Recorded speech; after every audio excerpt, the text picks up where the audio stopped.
یہ مل کے آواز بلند صلوات.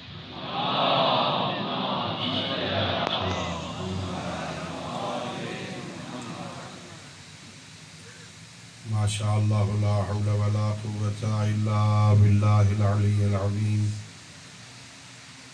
أعوذ بالله من الشيطان الرجيم.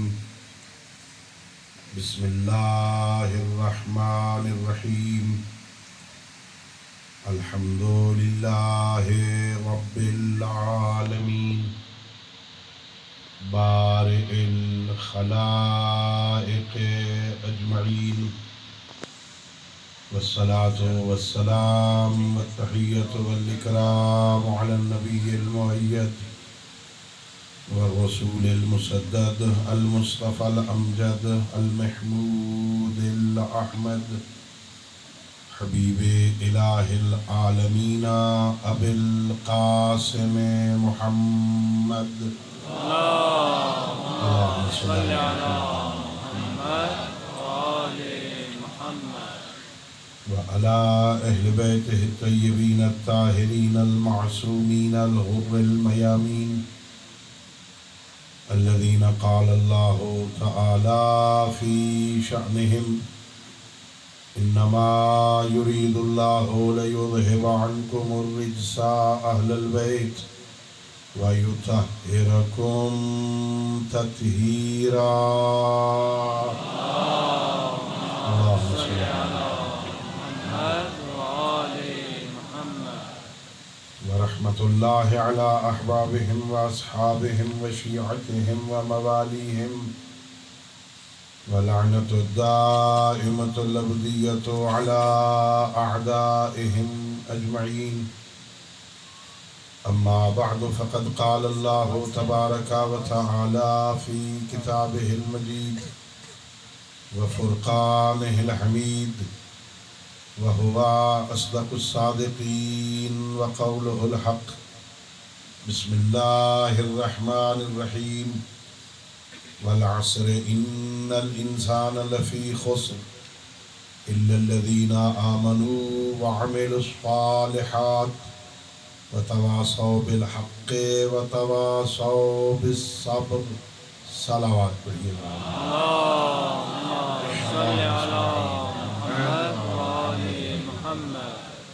خالق کائنات بحق محمد اہل بیت محمد علیہ الصلوۃ والسلام ہم سب کی اس عبادت کو اپنی بارگاہ میں قبول فرمائے. خالق لم یزل ولا یزال بحق ائمہ اہل بیت علیہ الصلوۃ والسلام اس مجلس کو، اس ذکر کو، اس عزاداری کو ہماری ہم سب کے مرحومین تمام شہداء ملت اور بالاخص ان مجالس کے انعقاد میں اپنا کردار ادا کرنے والے مومنین کے مرحومین کی بخشش کا ذریعہ قرار دے. خالق کائنات پوری دنیا میں جہاں جہاں مظلوم کربلا کی صف عزا بچھی ہے، عزاداروں اور عزاداری کی حفاظت فرمائے. حاضرین میں حاضرین کے متعلقین میں کوئی مریض ہے، رب کائنات سب کو صحت کاملہ عطا فرمائے. مومن یہاں ملتے رہتے ہیں، ان کی بیٹی مریض ہے، قبلہ علامہ شیخ محمد شفیع نجفی صاحب قبلہ مریض ہیں. خالق کائنات انہیں صحت کاملہ عطا فرمائے اور اللہ رب العزت ان ایام عزا سے معنوی فیض حاصل کرتے ہوئے ہم سب کو اپنے معصوم ہادیوں کی سیرت طیبہ کو سمجھنے اور اس پر عمل کرنے کی توفیق عطا فرمائے. اپنی ان دعاؤں اور اس عظیم عبادت کی قبولیت کے لیے مل کے بآواز بلند صلوات پڑھیں.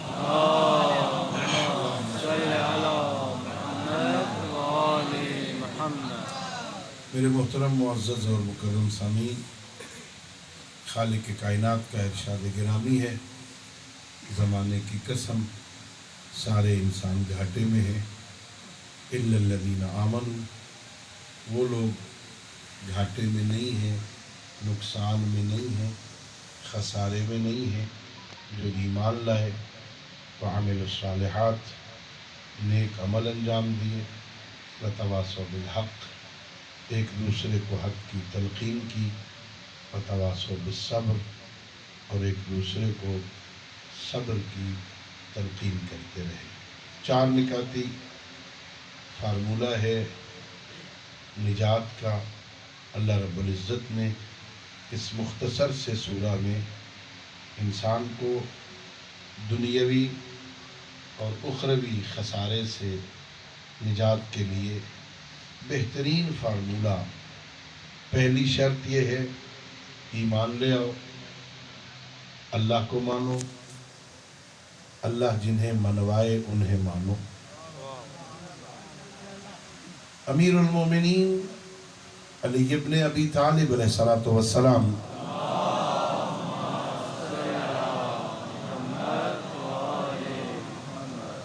میرے مولا سے توجہ تھوڑی کرنا، ٹائم کافی گزر گیا ہے، میں جلدی کوشش کروں گا جو پیغام میرے ذہن میں ہے میں آپ تک منتقل کر سکوں۔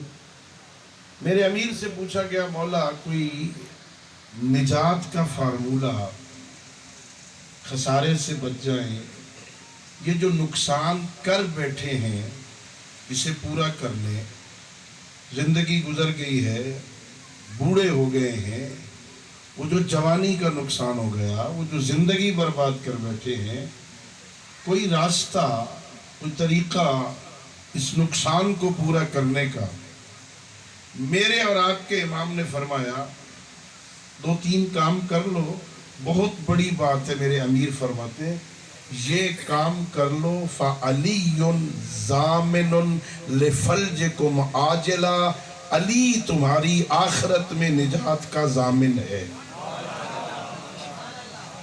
یعنی اتنی بڑی ضمانت امیر المومنین فرماتے ہیں یہ کام کر لو فَعَلِيٌّ ضَامِنٌ لِفَلْجِكُمْ عَاجِلًا، میں تمہاری اخروی نجات کا ضامن ہوں، یہ کام کر لو، یہ سارے نقصان پورے ہو جائیں گے، یہ سارے نقصان، یہ خسارے جو کر بیٹھے ہو اس کو کور کر لیا جائے گا۔ مولا کیا کریں؟ فرمایا پہلا کام کہ اتقوا اللہ عباد اللہ، اللہ کے بندو اپنے رب کا تقوی اختیار کرو، نیک ہو جاؤ، تقوی اختیار کرو، متقی ہو جاؤ، اپنے رب کا تقوی اختیار کرو، اس کے گناہوں سے بچو، پہلا کام یہ کرو۔ مولا اور کیا کریں؟ بہت عجیب جملہ مولا فرماتے ہیں وَفِرُّوا إِلَى اللَّهِ مِنَ اللَّهِ، اللہ کے غضب سے دوڑ کر اس کی دامن رحمت میں پناہ لے لو۔ ناراض کر بیٹھے ہو نا گناہوں کی وجہ سے، غلط کاریوں کی وجہ سے، نافرمانیوں کی وجہ سے، سیاکاریوں کی وجہ سے، گستاخیوں کی وجہ سے اپنے رب کو ناراض کر بیٹھے ہو نا۔ ہاں اگر چاہتے ہو خسارے سے بچو تو پھر فرار کرو، بھاگ جاؤ، کس بات سے؟ اللہ کے غضب سے دوڑ کے اس کی دامن رحمت میں پناہ لے لو۔ اللہ تو کریم ہے نا، تو رحیم ہے نا، میرا اللہ تیرے دامن رحمت سے متمسک ہو گئے، ہمیں معاف کر دے۔ معصوم فرماتے ہیں کیا طریقہ ہے؟ دنیا میں بندوں کے ہاں مزاج یہ ہے، خاندان بڑا ہو، بندے 4000 نفوس پر مشتمل فیملی ہے، اتنا بڑا خاندان ہے، پورے کا پورا گاؤں ہے، لوگ اسے عزت کا سرچشمہ سمجھتے ہیں، حکومت ہو، اقتدار ہو، اسے ہیبت اور تمطراق کا ذریعہ سمجھتے ہیں، بڑا فیملی، بڑا خاندان، اتنا بڑا عہدہ، اتنا بڑا منصب ہے، اس سے میری عزت ہوگی۔ میرے معصوم فرماتے ہیں نہیں، من ارادہ عزن بلا عشیرت وغنا بلا مال وحیبتن بلا سلطان فلیخرج من ذل معصیت اللہ الی طاعت اللہ۔ جو بندہ بغیر خاندان کے اکیلا عزت چاہتا ہے، بغیر مال کے غنی ہونا چاہتا ہے، بغیر کسی منصب کے بندوں کے سامنے ہیبت والا بننا چاہتا ہے، فَلْيَخْرُجْ مِنْ ذِلِّ مَعْصِيَةِ اللَّهِ، اللہ کی معصیت کی ذلت سے نکل کے اس کی اطاعت کے تلے آ جائے، مطیع ہو جاؤ، یا مطیع ہو جاؤ، اس کی معصیت چھوڑ دو، نافرمانیاں چھوڑ دو، یہی دوسرا فارمولہ ہے نا، ایمان کے ساتھ ساتھ عمل صالح کرو، یعنی وہ کام کرو اللہ رب العزت جسے پسند کرے. نافرمانی چھوڑ دو، گناہ چھوڑ دو، غلط کام چھوڑ دو، اچھے کام کرنا شروع کر دو. جتنا خسارہ ہو گیا ہے وہ پورا ہو جائے گا. اور پھر تاریخ میں یہ صرف فارمولہ ہی نہیں دیا، پریکٹیکلی بہت سارے بندے معصیت الہی کو چھوڑ کے طاعت الہی کی چھتری تلے آئے اور عزت پا گئے. فضل ابن عیاض بہت بڑا راہزن ڈاکو، اتنا جری چور تھا، جس کے گھر جانا ہوتا تھا ایک دن پہلے پیغام بھیجتا تھا. توجہ ہے؟ کل میں آؤں گا تمہارے گھر، کل آئیں گے ہم تمہارے گھر. پہلے پیغام بھیجتا تھا، کر لے بندوبست جو کرنا ہے. مشہور آدمی تھا، مشہور علاقے کا راہزن. ایک بوڑھے بندے کو پیغام بھیجا، کل ہم نے تیرے گھر آنا ہے. اکیلا بیچارہ بوڑھا، بچیاں اس کے گھر میں ہیں. جب پیغام آیا نا تو اس نے ہمسایوں کے دروازے کھٹکھٹائے.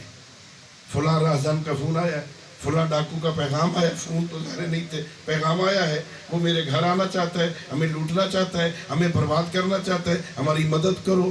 ایسے مشہور ڈاکو کے پیغام کے مقابل میں بیچارے بوڑھے کا کون تعاون کرے گا، کون ساتھ دے گا؟ ساروں نے انکار کیا نا. اس کے پاس کوئی اور راستہ تو بچا نہیں نا. جب اس کے آنے کا ٹائم ہوا نا، یا اپنے مکان میں صحن میں نیچے چادر بچھا کے قرآن لے کے بیٹھ گیا.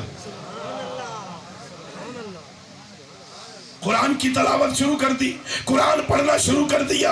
اتنے میں اس کے آنے کا ٹائم ہو گیا. وہ دروازے سے نہیں آیا، وہ ہمسائے کے گھر سے مکان کی چھت پہ آیا. وہ فضل ابن عیاض مکان کی چھت پہ ہے، بوڑھا نیچے قرآن کی تلاوت کر رہا ہے. اتفاقاً قرآن کی اس آیت پر پہنچا بوڑھا، الم یعن للذین آمنوا، کیا ابھی صاحبان کے لیے، صاحبان ایمان کے لیے وہ وقت نہیں آیا کہ وہ اللہ کی طرف پلٹ آئے؟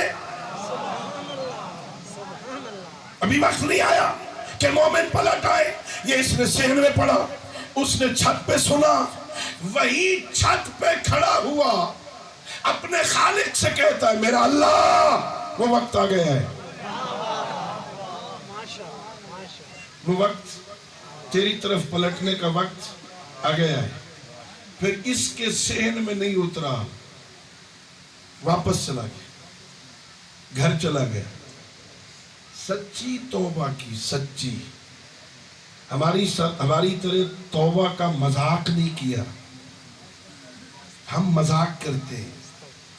70 مرتبہ پڑھو استغفر اللہ ربی واتوب، تسبیح پوری پڑھ دو، 100 دفعہ پڑھو استغفر اللہ ربی واتوب الیہ. بھائی استغفار یہ توبہ پڑھی جانے والی شے نہیں ہے.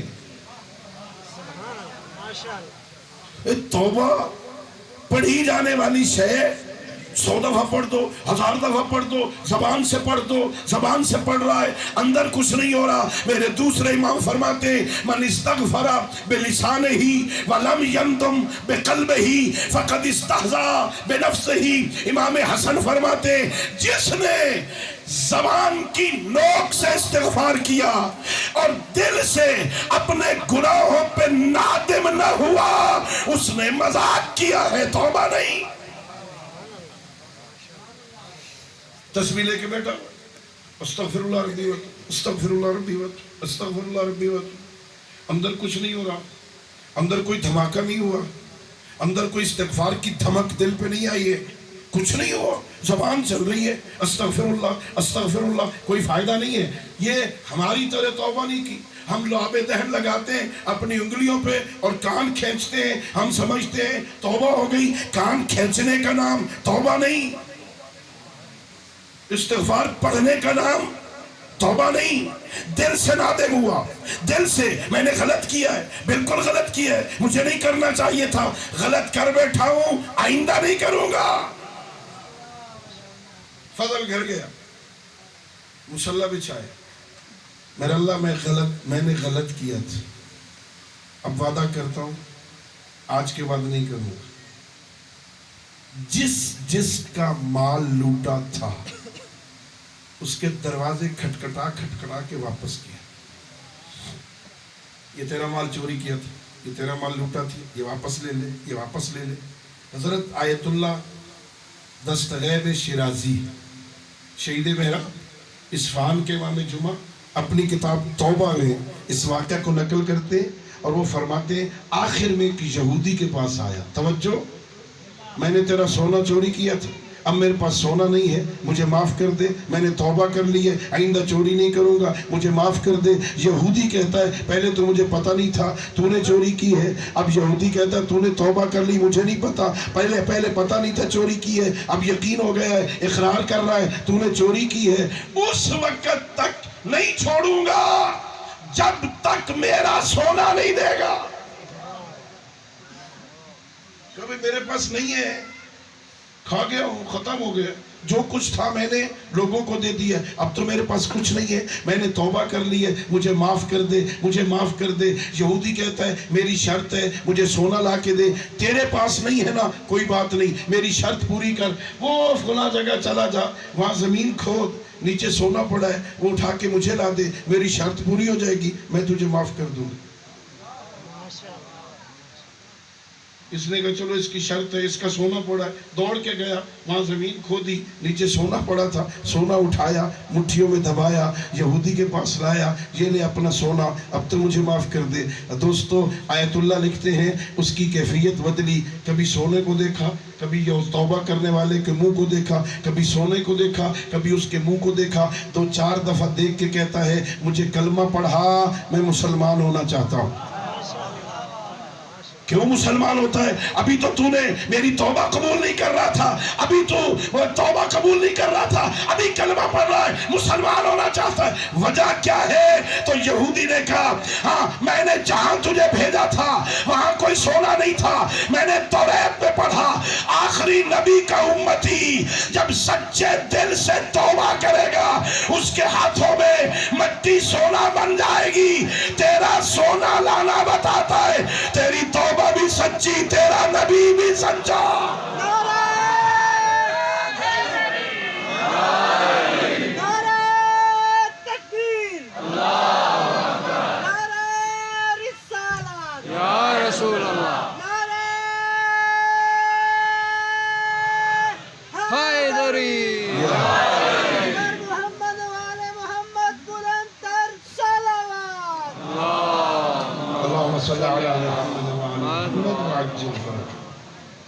خسارے سے بچنے کا ایک طریقہ ہی، نقصان سے بچنا چاہتے ہو نا، بہت نقصان کر بیٹھے ہو نا، پلٹ آؤ، کہہ دو غلطی ہوگی، توبہ کر لو، ہے بڑا کریم، بہت مہربان ہے نا۔ شاید مجھے یاد آ رہا ہے نا میں نے یہاں مجلس میں کہا تھا کہ یہ عجیب کریم بادشاہ ہے، دنیا میں بندے جس سے ڈرتے ہیں نا اس سے دور بھاگتے ہیں، جس شے سے جس ہستی سے بندے ڈرتے ہیں اس سے دور بھاگتے ہیں۔ یہ اللہ کوئی ایسا کریم بادشاہ ہے جو اس سے جتنا ڈرتا ہے اس کے قریب ہو جاتا ہے، قرب نصیب ہوتا ہے۔ خوف پیدا ہو گیا دل میں پھر وہ دور نہیں بھاگتا، وہ اس کے گھر کی طرف آتا ہے، وہ اس کے مصلی کی طرف آتا ہے، وہ اس کی عبادت کی طرف آتا ہے، اس سے باتیں کرنا چاہتا ہے، اس کی بارگاہ میں آتا ہے، اپنے آنسو بہاتا ہے بڑا کریم۔ بندے کے ایک آنسو کے بدلے میں میرے معصومین فرماتے ہیں دعا قبول کروانا چاہتا ہے نا، چاہتا ہے تیری دعا قبول ہو جائے، اس کے شرائط ہیں، اس کے اوقات ہیں، اس کے لمحات ہیں۔ میرے معصوم فرماتے ہیں جب تیری آنکھ میں تھوڑا سا بھی آنسو آ جائے، مچھر کے پر کے برابر بھی آنکھ میں ندامت کا آنسو آ جائے، اس وقت توبہ کیا کر، اللہ قبول کر لے۔ ندامت کا آنسو، غلطی کر بیٹھا ہوں، اب بوڑھا ہو گیا ہوں، شرم آتی ہے نا، بڑا کریم ہے وہ، رسوا نہیں کرتا، شرمندہ نہیں کرتا، اشتہار نہیں چھپواتا، بچوں کو بھی نہیں پتہ لگنے دیتا، فرشتوں کو بھی نہیں پتہ لگنے دیتا۔ ہم نے پہلے سنا تھا، پڑھتے بھی تھے، ہر 24 گھنٹے بعد فرشتے چینج ہو جاتے.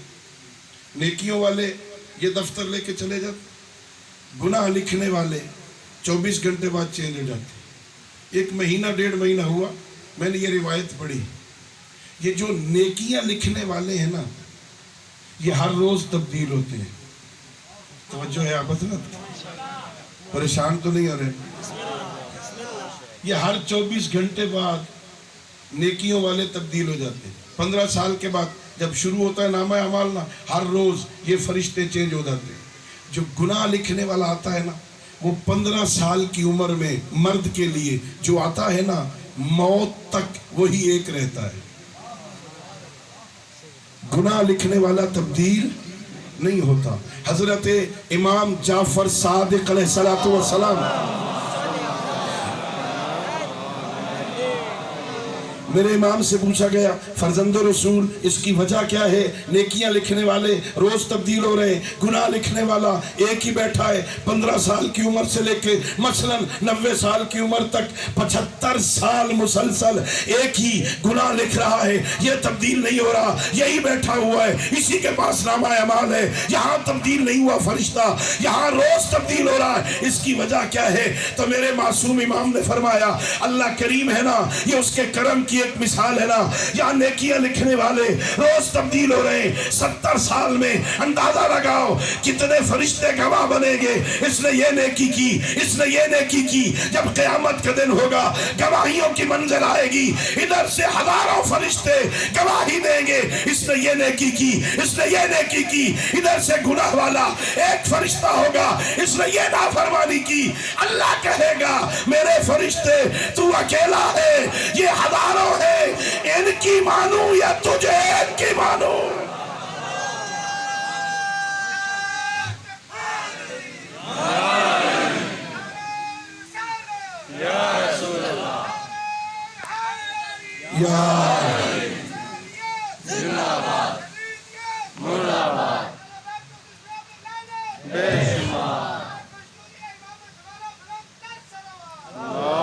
اللہم صلی علی محمد. تو جو فرمائی آپ نے، عمل صالح کی طرف آئیں گے نا، سارا خسارہ پورا ہو جائے گا. پلٹو، اور اس کا طریقہ پچھلی غلطیاں معاف کروا لو. پچھلا کلیئر ہو جائے حساب پہلے. اور یہ کسی محلے میں اخلاق کا جملہ ہے، میرا نہیں ہے، محلے میں اخلاق کا ہے، اللہ اسے اس کا اجر دے. وہ کہتا ہے، لوگوں دنیا میں یاد رکھنا حقوق اللہ ہے، حقوق العباد ہے.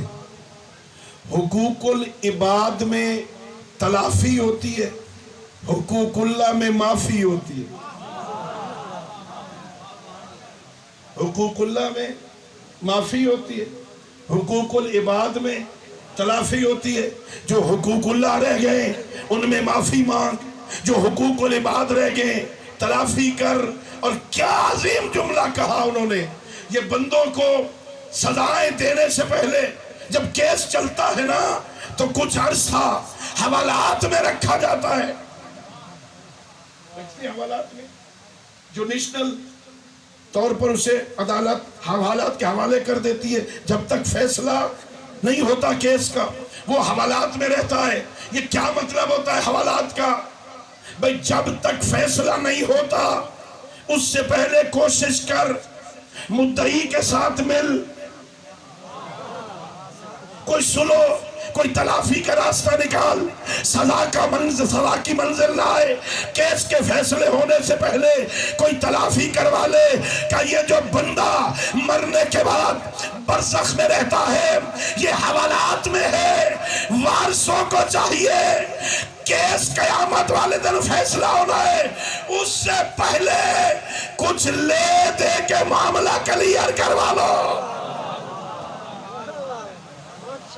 یہ تلافی کی منزل ہے. خسارہ پورا کر لو. کیسے ہو جائے گا؟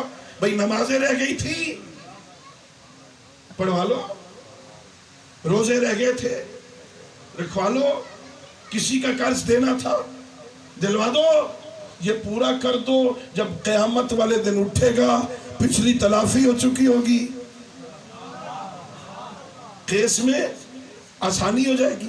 اب میں عرض کروں آپ کی خدمت میں، یہ اللہ کے کرم کی بہترین مثال ہے کہ اس نے جنت اور جہنم کا فیصلہ مرنے پہ نہیں کیا۔ کر سکتا ہے نا، قادر ہے نا، بندہ مرے وہ فرشتوں کو حکم دے دے، اما من ثقلت موازینہ فہو فی عیشۃ راضیہ واما من خفت موازینہ فامہ ہاویہ، اس کے نامہ اعمال کو تولو، نیکیاں بھاری ہے جنت بھیج دو، گناہ بھاری ہے جہنم بھیج دو۔ کر سکتا ہے نا۔ اور یہ بھی یہ رکھنا یاد، قرآن گواہ ہے، قرآن کہتا ہے قیامت والے دن عمل گنے نہیں جائیں گے، تولے جائیں گے۔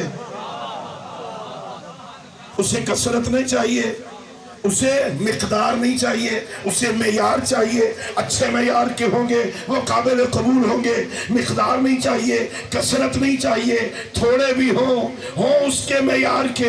اتنا اجر بڑھا دیتا ہے، صرف تلوار اٹھے اور گرے ثقلین کی عبادت سے بڑھ جائے۔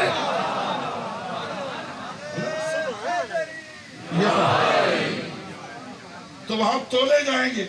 وہ مرنے پہ کہہ سکتا تھا تولو اس کے اعمال، نامہ اعمال کو تولو، نیکیاں بھاری ہیں جنت بھیج، جہاں گناہ سے بھاری ہے جہنم بھیج دو۔ بھئی کتنا قریب ہے، کر سکتا تھا، مرنے پہ کیا۔ جنت اور جہنم کا فیصلہ قیامت والے دن ہوگا۔ پتہ نہیں کیا مصلحت ہے، مجھے نہیں پتا، مصلحت واقعیہ کیا ہے مجھے نہیں پتا۔ طالب علم ہوں، جو بات میں روایات سے سمجھا ہوں شاید اس کی مصلحت یہ رہی ہے کہ یہ فیصلہ قیامت تک مؤخر کر دو، تاکہ شاید قیامت سے پہلے اس کے وارثوں میں سے کوئی بخشش کا بہانہ بنا دے، میں کریم اسے معاف کر کے جنت عطا کر دوں۔ یہ بہانے، یہ جو کچھ ہم کر رہے ہیں یہ بہانے ہیں بخشش کے۔ یہ عزاداری، یہ مجلس، یہ ماتم، یہ نماز، یہ روزہ، یہ صلہ رحمی، یہ تعلقات، یہ سلام، یہ دعا، یہ بخشش، یہ کیا ہے؟ او بے بہا نمی بخشت، بے بہا نمی بخشت، الذی یقبل الیسیر ویعفو عن الکثیر۔ چھوٹے چھوٹے عمل قبول کر کے وہ بڑے بڑے گناہ معاف کر دیتے۔ یہ موقع ہے عزیزو، خسارے سے بچنا چاہتے ہو، ہر کوئی گھاٹے میں ہے نا، خسارے سے بچنے کا طریقہ فَلْيَخْرُجْ مِنْ ظِلِّ مَعْصِيَةِ اللَّهِ، اللہ کی نافرمانی چھوڑ دے، کر بیٹھا جو کر بیٹھا، جو رشوت لے بیٹھا ہوں چھوڑ دے، جس سے لی ہے اسے واپس کر۔ کس کے سے لیے بھائی، کہاں یاد ہوگا، ڈائریکٹ تو لیتے ہی نہیں۔ اب تو درمیان میں کچھ اور بندے ہوتے ہیں نا، پتہ ہی نہیں ہے کیا کریں، کوئی راستہ ہے؟ ہاں ہے راستہ، اندازہ لگا کتنا لیا ہوگا، اگر اصل مالک معلوم ہے تو واپس کر، اصل معلوم نہیں ہے تو اس کی طرف سے صدقہ دے دے۔ میرا اللہ پتہ نہیں اس کا مالک کون ہے، میں اس کی بخشش کے لیے تیری راہ پہ خرچ کر رہا ہوں، ہو جائے گا۔ حرام واپس کر، غصب کیا واپس کر، چوری کیا واپس کر، نمازیں رہ گئی پلٹا، رو کے کہہ دے غلطی ہوگی، آئندہ نہیں کروں گا۔ عزیزو، یخرج فلیخرج من ظل معصیت اللہ، بندے کو نافرمانیاں برباد کر دیتی ہیں، چہرے کا نور گناہ کی وجہ سے ختم ہو جاتا ہے۔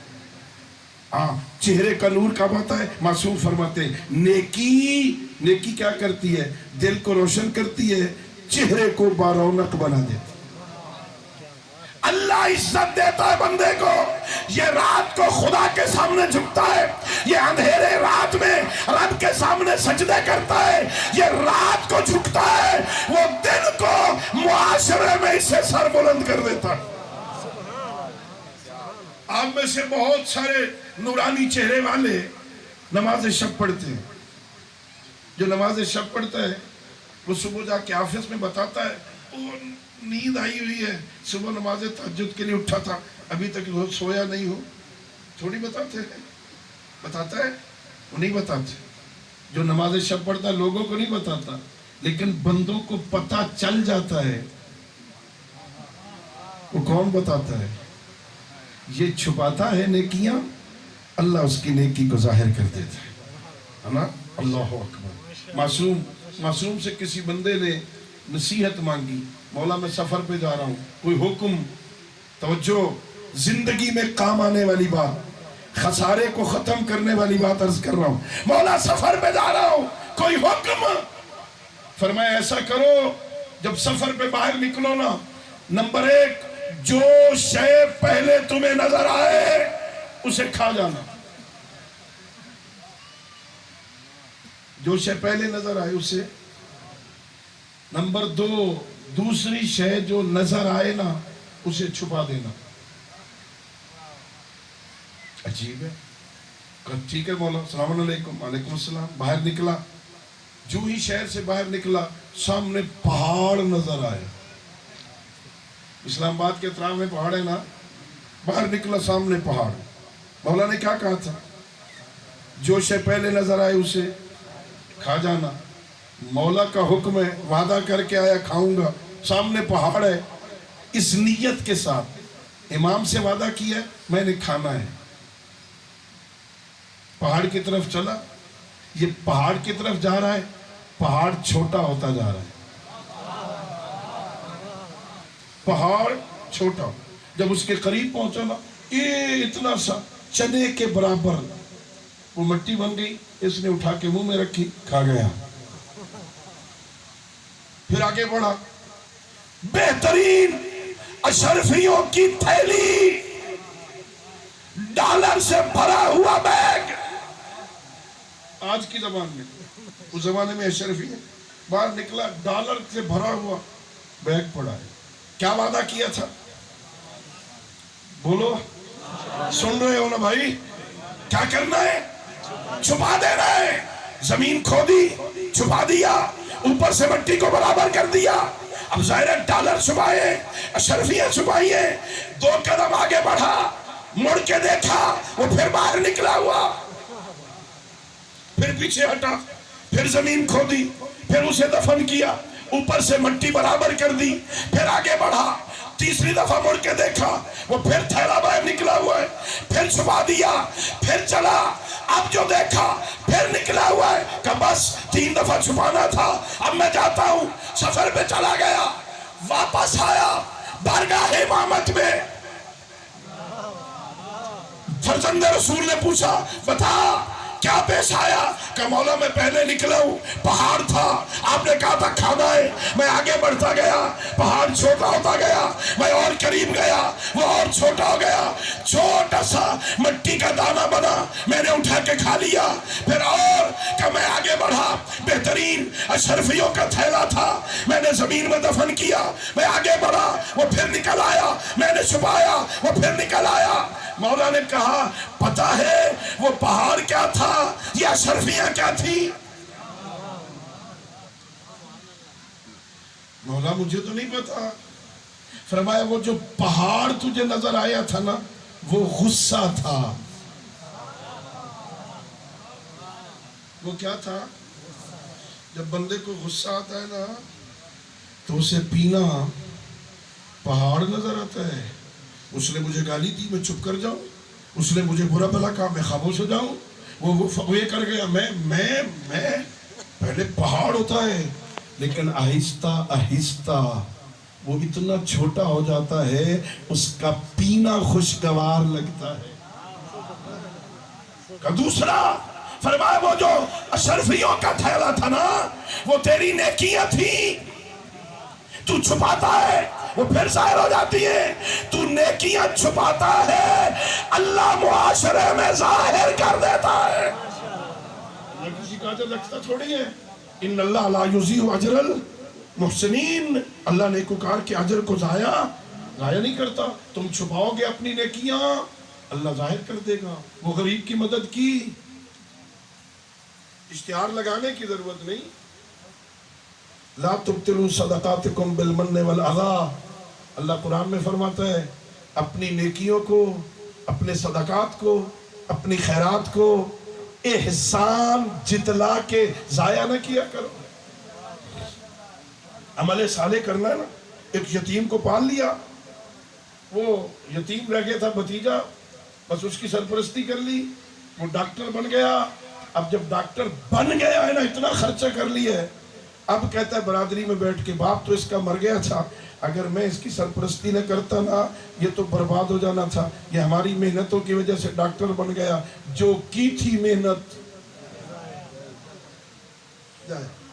لا تبطلوا صدقاتکم بالمن والعذا، خبردار مت سمجھو ہماری وجہ سے ایسا ہے، ہماری وجہ سے ایسا ہے۔ ابھی بیٹھے دوستوں کے ساتھ ہم باتیں کر رہے تھے، یہ کام اللہ کے ہوتے ہیں، اللہ رب العزت نے کرنے ہیں، اللہ نے رزق دینا ہے، اللہ نے بندوں کو پالنا ہے، یتیموں کو پالنا تیری میری ذمہ داری نہیں، مسکینوں کو پالنا تیری میری ذمہ داری نہیں، یہ نیک کام کرنا یہ مجھ تک محدود نہیں، وہ ہم نہیں کریں گے، وہ کریم اس کے لیے کوئی اور بہانہ بنا دے گا۔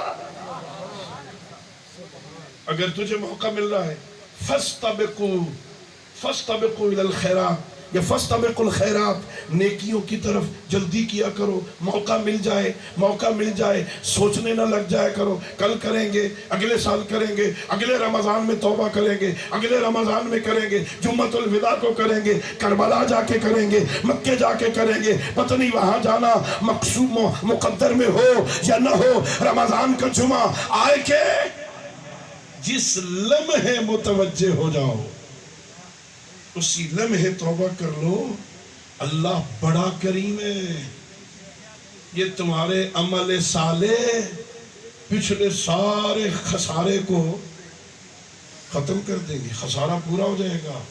شرط یہ ہے اس کی اطاعت کی طرف پلٹا، زبان کو ٹھیک کر لے۔ گھر میں گیا کہاں جاتا ہے نا، گھر میں کیسے بولنا ہے۔ ایک بہت بڑا صحابی سعد ابن معاذ، کون؟ سعد ابن معاذ، ظاہراً اگر میں نام نہیں بھول رہا، ظاہراً سعد ابن معاذ، بہت بڑا صحابی۔ اللہ رب العزت نے اس کی زبان میں تاثیر دی تھی، اللہ اس کی دعا کو قبول کرتا تھا۔ ایک جنگ میں اس کے گردن میں تیر لگا، تیر کھینچا، کہتا ہے پروردگار اس وقت تک موت نہ دینا جب تک بنو قریظہ کے محلات پر فتح اسلام کے جھنڈے نہ دیکھیں۔ زخم ٹھیک ہو گیا، نشان زخم بھی ختم ہو گیا، مستجاب الدعوات۔ اللہ اکبر۔ جب وفات پائی ہے نا اس نے، سید الانبیاء اس کے جنازے میں اپنے پیر کے پنجے پہ چل رہے تھے، پورا پیر زمین پہ نہیں لگا رہے پیغمبر۔ صحابہ پوچھتے یا رسول اللہ ایسا کیوں؟ فرمایا تمہیں نظر نہیں آ رہا اتنے فرشتے اس کی تشییع جنازہ میں ہے کہ پورا قدم زمین پر رکھنے کی جگہ نہیں ہے۔ اللہ اتنے فرشتے آئے ہیں۔ پیغمبر کرام اسلام چلے، خود جنازہ پڑھا۔ آپ نے اپنی زندگی میں کئی جنازے پڑھے ہوں گے۔ ایک نماز جنازہ میں کتنی تکبیریں ہوتی ہیں؟ 5 تکبیریں ایک نماز جنازہ میں۔ پیغمبر نے خود سعد کی نماز جنازہ میں 70 تکبیریں پڑھی۔ 70 تکبیریں۔ صحابہ نے بعد میں پوچھا یا رسول اللہ یہ 70 تکبیریں کیوں؟ فرمایا جب میں 5 پڑھ لیتا تھا 1000 فرشتوں کی اور جماعت آ جاتی تھی، اس کے لیے پھر 5 پڑھتا تھا۔ جب 5 پڑھ لیتا تھا 1000 فرشتے اور آ جاتے تھے، پھر 5 ان کے لیے پڑھتا تھا، پھر 1000 فرشتوں کی اور جماعت آتی تھی۔ 70 تکبیریں پڑھی، پھر اپنے ہاتھوں سے لحد میں اتارا۔ پیغمبر اسے لحد میں اتارا، لحد تعویذ قبر بند ہو گیا۔ جب بند ہوا نا تو سعد کی ماں نے کہا سعد تجھے مبارک ہو، شاباش، کتنی اچھی موت آئی تجھے، کتنی اچھی موت۔ پیغمبر نے تشییع جنازہ کی، پیغمبر نے 70 تکبیریں پڑھی، اتنے فرشتے تیری نماز جنازہ میں آئے، کتنی اچھی موت ہے۔ پیغمبر نے اپنے ہاتھوں سے لحد میں اتارا، کتنی اچھی موت ہے۔ پیغمبر نے کہا مہلن مہلن یا ام سعد، چپ ہو جا، ٹھہر جا، اے سعد کی ماں ٹھہر جا، عذاب قبر کی وجہ سے سعد کی ہڈیاں چور ہو چکی ہیں، عذاب قبر ہو رہا ہے، خاموش ہو جا۔ یا رسول اللہ، آپ نے نماز جنازہ کی، آپ نے تشییع جنازہ کی، آپ نے لحد میں اتارا، اتنے فرشتے آئے، پھر عذاب قبر کیوں؟ فرمایا اس لیے زبان اچھی نہیں تھی، گھر میں زبان اچھی استعمال نہیں کرتے تھے۔ بہت مشکل ہے، چاہتے ہو خسارے پورے ہو جائیں، اپنی زبان کو کنٹرول میں رکھو، اپنے اعضاء و جوارح پہ کنٹرول کرو، ادھر دیکھو جدھر اللہ چاہتا ہے، وہ سنو جو اللہ چاہتا ہے، وہ بولو جو اللہ چاہتا ہے، وہ کھاؤ جو اللہ چاہتا ہے، وہ پیو جو اللہ چاہتا ہے، ادھر جھکو جدھر اللہ چاہتا ہے، ذرا اس کی اطاعت کرتے جاؤ نا، پھر یہ سارے خسارے پورے ہوتے جائیں گے۔ بس میں نے زحمت دی آپ کو عزیزو، آج وقت بڑی تیزی سے گزر گیا، اسی تمہید میں وقت تمام ہو گیا، اور پھر خسارے کو پورا کرنے کا ایک طریقہ یہ ہے، اپنے اعضاء پر کنٹرول کر، اور ان اعضاء کے گناہوں کی معافی کے لیے واسطہ حسین کا دے دے۔ میرا اللہ تجھے کربلا کے غریب کا واسطہ، میں تو بیچارہ ہوں، میرے پاس اس سے بڑا وسیلہ ہی کوئی نہیں، مجھے معاف کرتے۔ گھر میں اچھی زبان، بیوی وفادار ہونا، گھر کے سکون میں اضافہ ہو جاتا۔ حسین کو نا، میرے مولا کو بڑی وفادار بیویاں ملی تھی، ان وفادار ازواج میں نا ایک ام رباب تھی، اللہ اکبر، بڑی وفادار زوجہ تھی نا۔ عزادارو، اللہ آپ کے آنسوؤں کو قبول فرمائے۔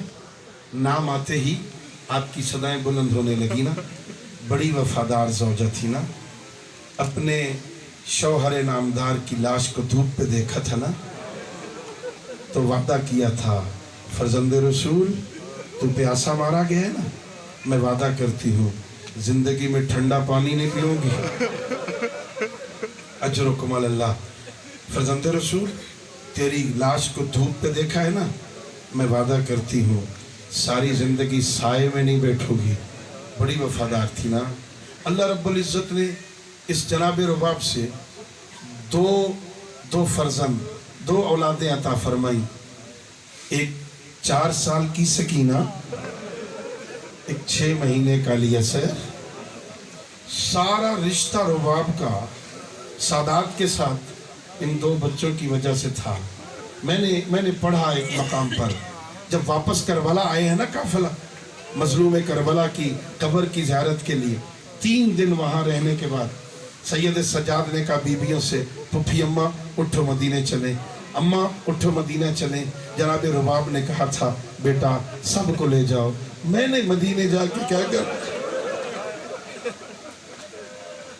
بیٹا میرا مدینے میں کون رہ گیا ہے، میرے تو سادات کے ساتھ 2 ہی رشتے تھے نا، ایک شام رہ گئی سکینہ، ایک اصغر کربلا میں رہ گیا۔ اللہ اکبر، میں نے کیا کرنا ہے نا، 6 مہینے کا الیسر۔